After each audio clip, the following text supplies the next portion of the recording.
Merci de nous rejoindre sur RTI 1. Bonjour à toutes et à tous. Fin aujourd'hui en Côte d'Ivoire des travaux de la 8e édition de l'Africa CEO Forum. À noter qu'en marge de ce sommet consacré à l'avenir économique du continent et aux opportunités d'investissement, le président de la République, Alassane Ouattara, a échangé hier avec plusieurs personnalités du monde des affaires. Au menu des entretiens, les questions de coopération.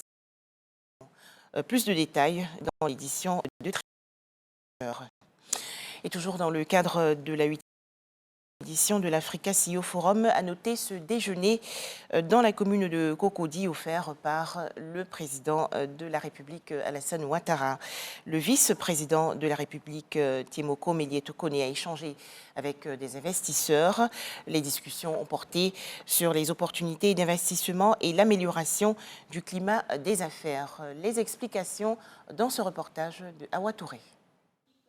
Le vice-président de la République, Temoko Meliette-Kone, au déjeuner dédié aux investisseurs de Africa CEO Forum, édition 2022, a salué l'ensemble des participants et plus particulièrement Amir Ben Yamed, le président du CEO Forum, qui a su faire de cet événement un rendez-vous de référence internationale.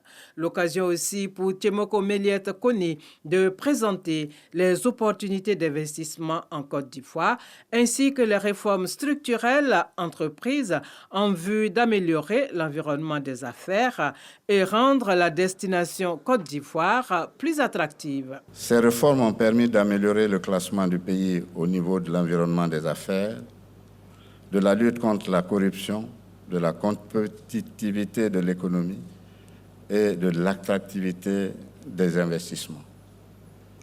Notre pays travaille également à maintenir cette dynamique à travers notamment la digitalisation des procédures administratives, la création d'infrastructures industrielles de transformation locale de nos produits dans les zones de production de ces produits.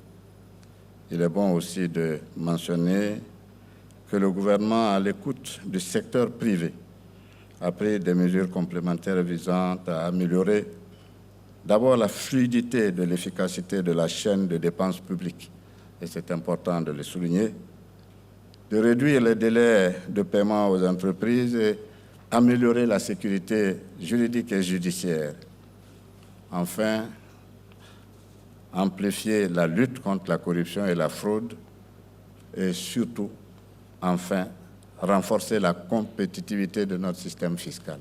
Le vice-président de la République a par ailleurs indiqué qu'il existe aussi d'énormes potentialités dans le secteur du vivrier avec une forte demande au niveau national et sous-régional pour un marché de 300 millions de consommateurs dans l'espace CEDEAO. Toujours en Côte d'Ivoire, cette rencontre organisée par les experts de la protection des espèces maritimes. Ces professionnels ont instruit récemment les acteurs de l'éducation nationale. Objectif, expliquer les bienfaits de la préservation de l'écosystème marin, source de vie et également réserve économique. En image, la situation en République démocratique du Congo, à l'est du pays. L'armée congolaise a perdu le contrôle de la ville stratégique de Bunagana, frontalière avec l'Ouganda, après des affrontements contre le M23 ce week-end. Des militaires congolais ont été forcés de se replier du côté ougandais de la frontière. Plus de 130 personnes ont été tuées dans de nouveaux affrontements tribaux ces derniers jours au Darfour. Annonce faite hier par un chef tribal de cette région de l'ouest du Soudan, régulièrement endeuillé par des conflits pour la terre ou l'eau. Enfin, sachez que la Commission européenne a menacé hier le gouvernement britannique d'action en justice après la présentation de son projet de loi remettant en cause de manière unilatérale le statut douanier post-Brexit de l'Irlande du Nord. Voilà, merci de nous avoir suivis. À 13h, le journal de RTI 1.